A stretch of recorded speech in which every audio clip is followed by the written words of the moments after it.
What's up, everybody, and welcome back to Gossip Snob.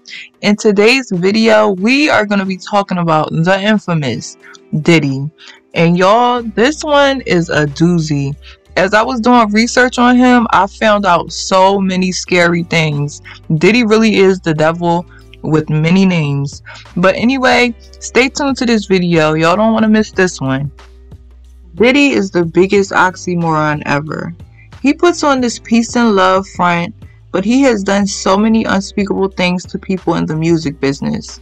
His power gives him so much audacity that he believes his own hype, and the only thing he can do is act like he's so positive, because if he actually sat down and thought about the horrific things he's done to people, he probably wouldn't be able to sleep at night. It's some dark things that go on in the industry that fall on deaf ears because of power and money.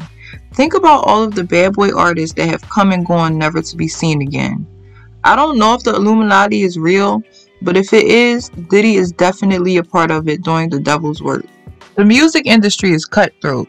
You're either the prey or the predator, and Diddy has proven time and time again that he is one of the biggest predators in the music industry. Diddy's shady business dealings has given him a bad reputation in the industry, but it goes a little bit deeper than that. What I try to tell you, this country, you gotta make the money first. Then when you get the money, you get the power.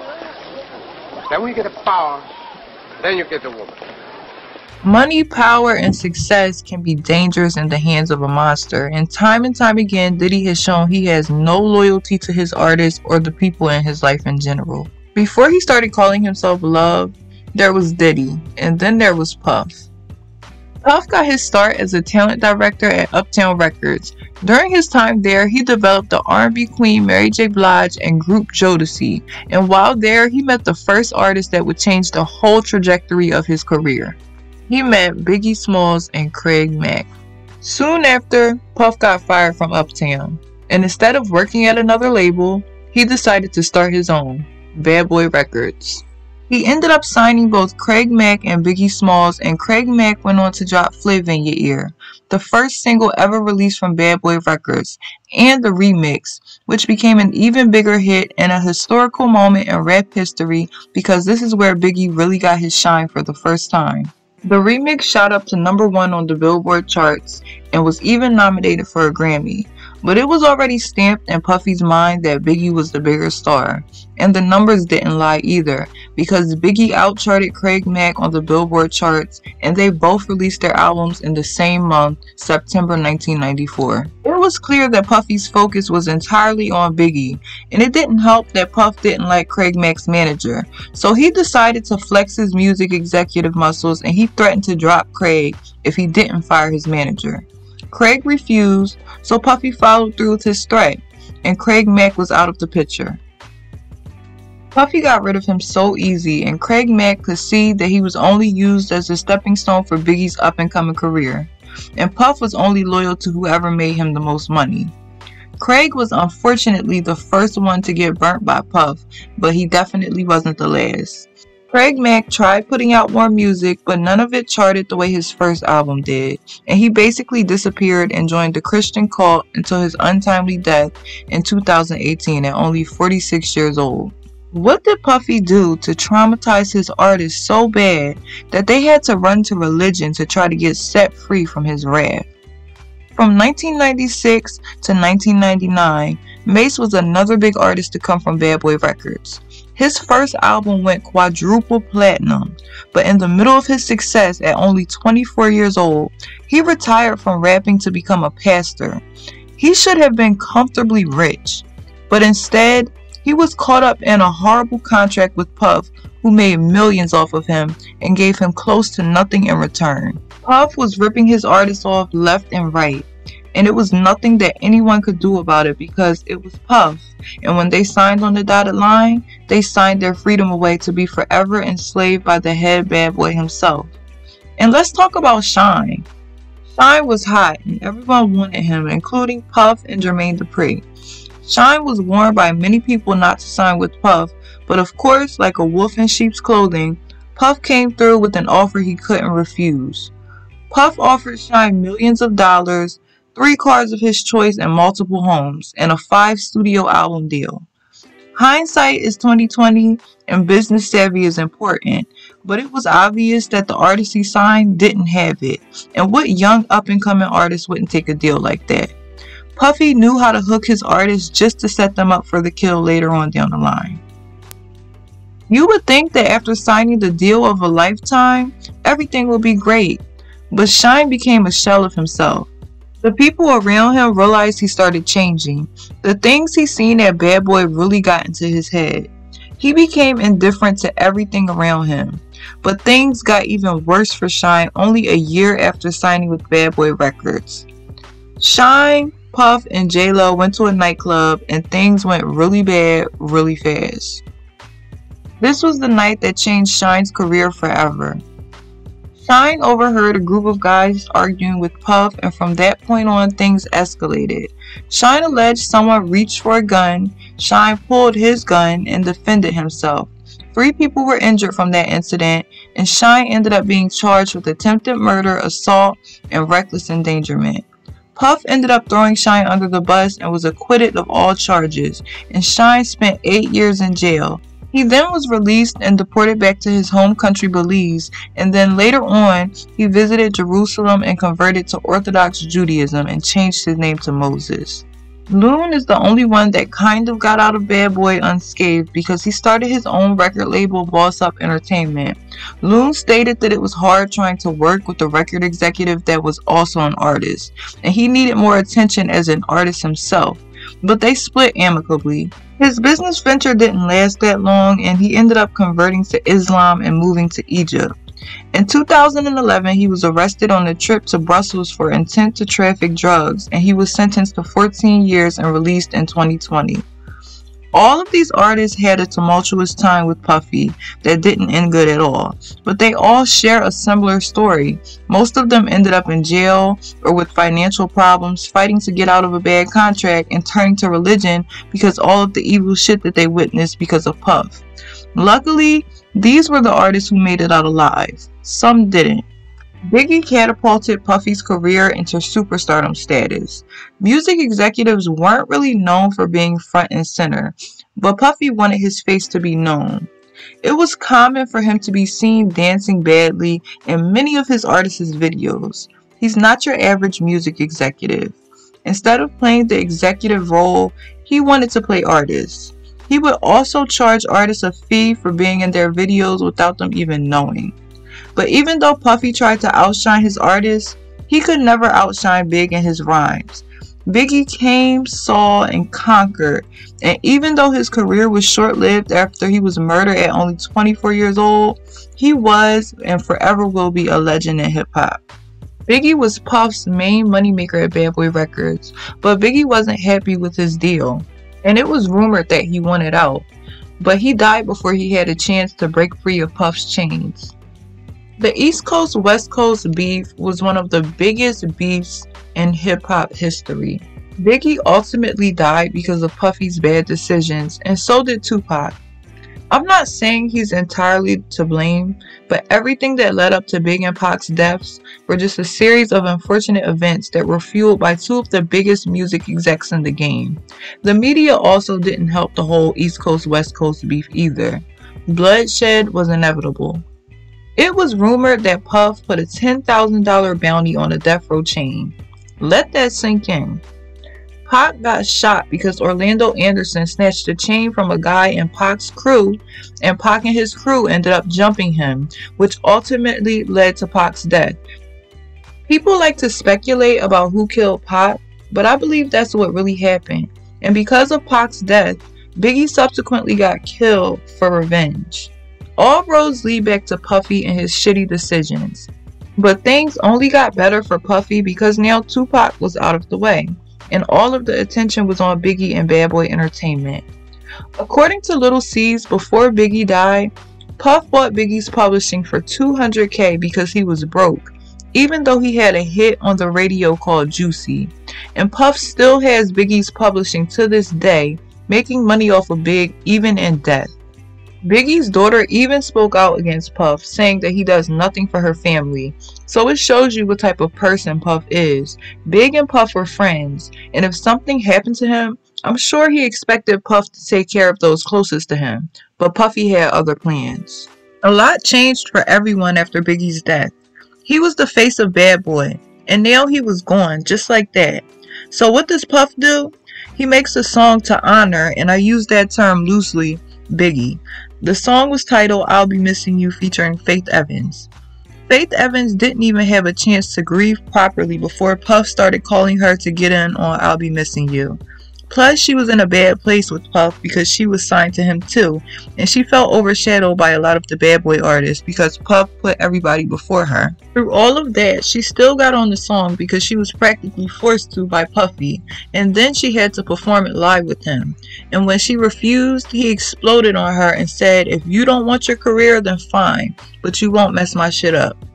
Faith couldn't even get Puffy to discuss her career, but he made her perform a song live about her husband who had just died. Puff doesn't care about anyone except for himself. He only wanted to be the center of attention for the moment. He wanted to be performative, but it wasn't about Biggie, it was all about him. Biggie dying was the worst thing that could have happened to Badboy because it put all of the spotlight on Puffy, and he took advantage of that. A lot of blood was spilled because of Puffy and his greed, and not once did he ever stop to think about other people's lives and how his actions affected them. For some people, signing with Puff meant signing their life away, literally, but it was business as usual for Puff. Puffy proved himself to be a shark in the music industry. He was the hip-hop Berry Gordy, becoming rich off of his artists while they slaved, never getting their full worth, and some dying broke.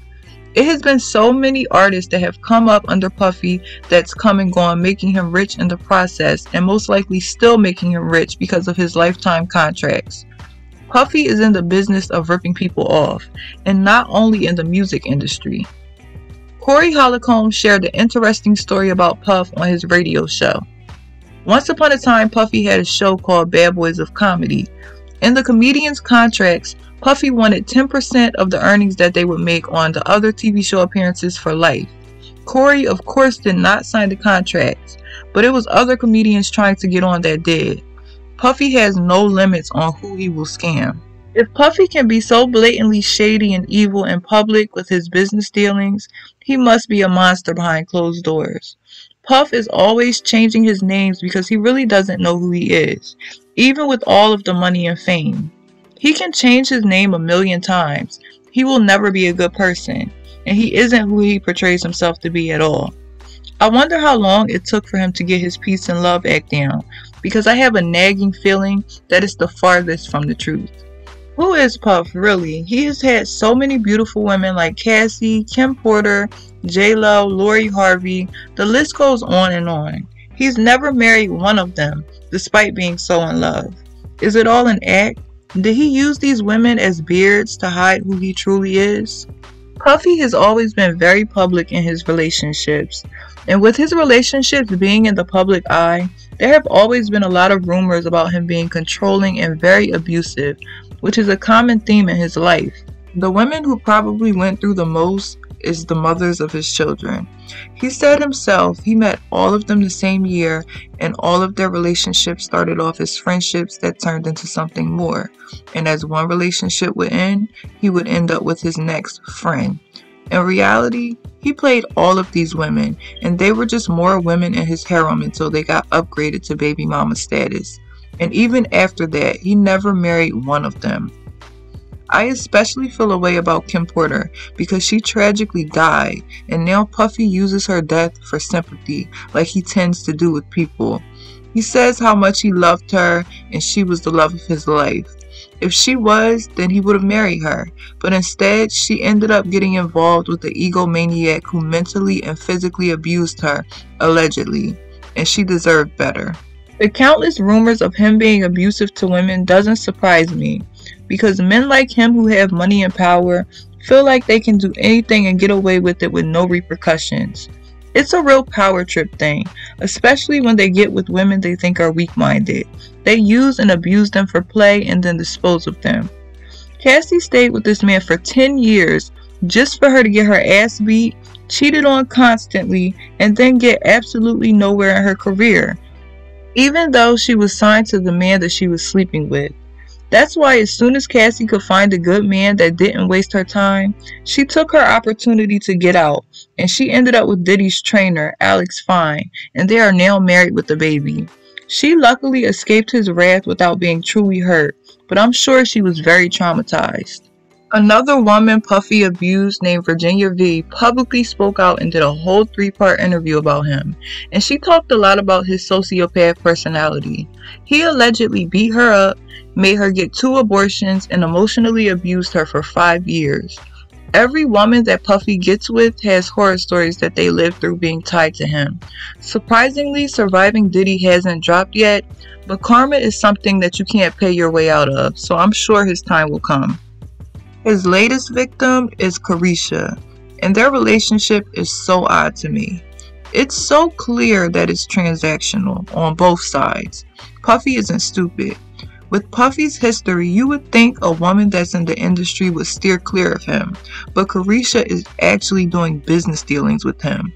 Carisha has a new show called Carisha Please on Puffy's channel, Revolve. I can guarantee before their relationship is over, Puffy will get more out of her than she ever will out of him. I mean, he's not even claiming her. I would expect Carisha to be smarter than this, but mark my words, it's not going to be good, and Carisha is going to spill it all.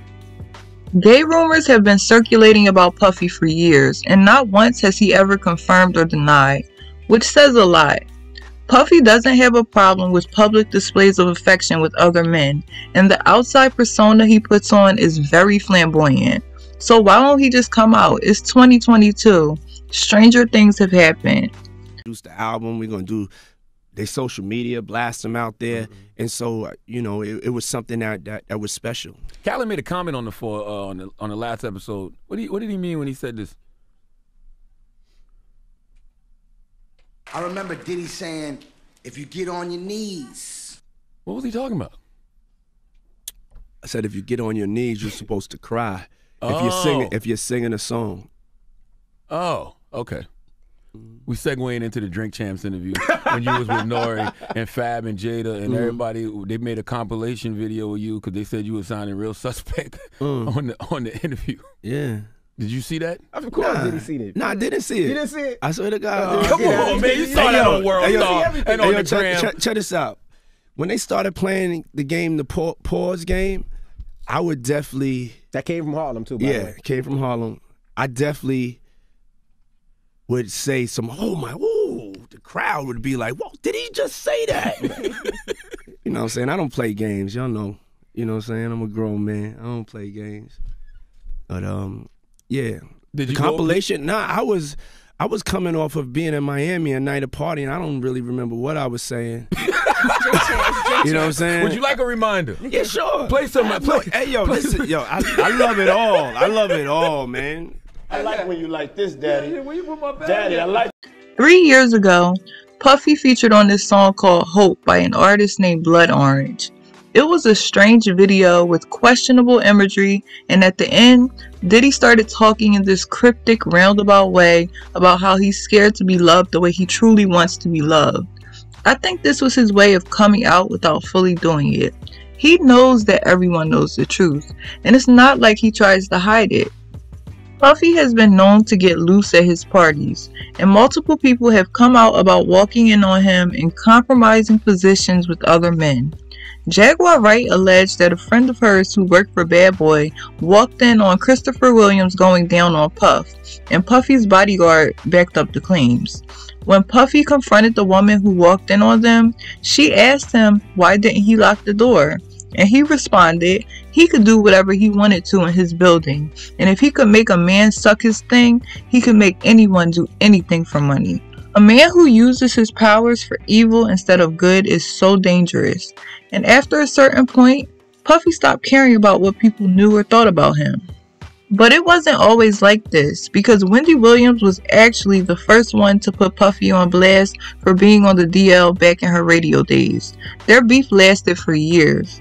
Wendy hired a private investigator to dig up dirt on Puffy, and when Puffy found out, he tried to get the group Total from Bad Boys to jump her. Leave it up to Wendy Williams to find so much dirt on Puffy that she found the guy that Puffy was messing with. He was going to be on her show, but before that could happen, Diddy ran her out of New York and she was fired from Hot 97. Surprisingly, they ended up making up on her show years later. It was also alleged that when Puffy took on a young Usher as his protege, he put Usher into some wild situations as a 14-year-old boy, taking him to crazy Hollywood parties and showing him the superstar lifestyle. But what did that entail? It was rumors that him and Usher had an inappropriate relationship and Puffy groomed the young Usher. All of this shit is alleged, but coming from Puffy, I wouldn't be surprised. Puffy has done so many people wrong throughout the years, business and personal wise, and he's been untouchable. He worked his way to the top, stealing work from real producers and slapping his name on some of the biggest songs we know and love. People make fun of Puffy for being gay, but honestly, I don't think it's about being with men or women with Puffy. It's about power. If he can exert his power over you, then that's the only thing that matters in his sick fantasy. It's all about power. He is a part of the dark side of the industry that we hear about. So many lives have been ruined because of him. People have died as a result of him and his greed. Women have been assaulted and men have been traumatized. And he lives his best life like he's not the boogeyman himself. As a gatekeeper of the industry, Puffy could have did things the right way. But instead, he did what a lot of the white music execs do to artists of color, exploiting, robbing, and using them until they are no more good. Puffy has caused a lot of destruction in his path, but his power makes everyone turn the other cheek. It says a lot about the industry and how they operate on greed and power instead of principle. Puffy sleeps great at night knowing he's made a lot of people suffer, and if that isn't evil, I don't know what is. What do you guys think about Puffy and the music industry as a whole? Let's talk about it in the comments. And don't forget to like, comment, and subscribe. And I'll see you guys in the next one. Bye!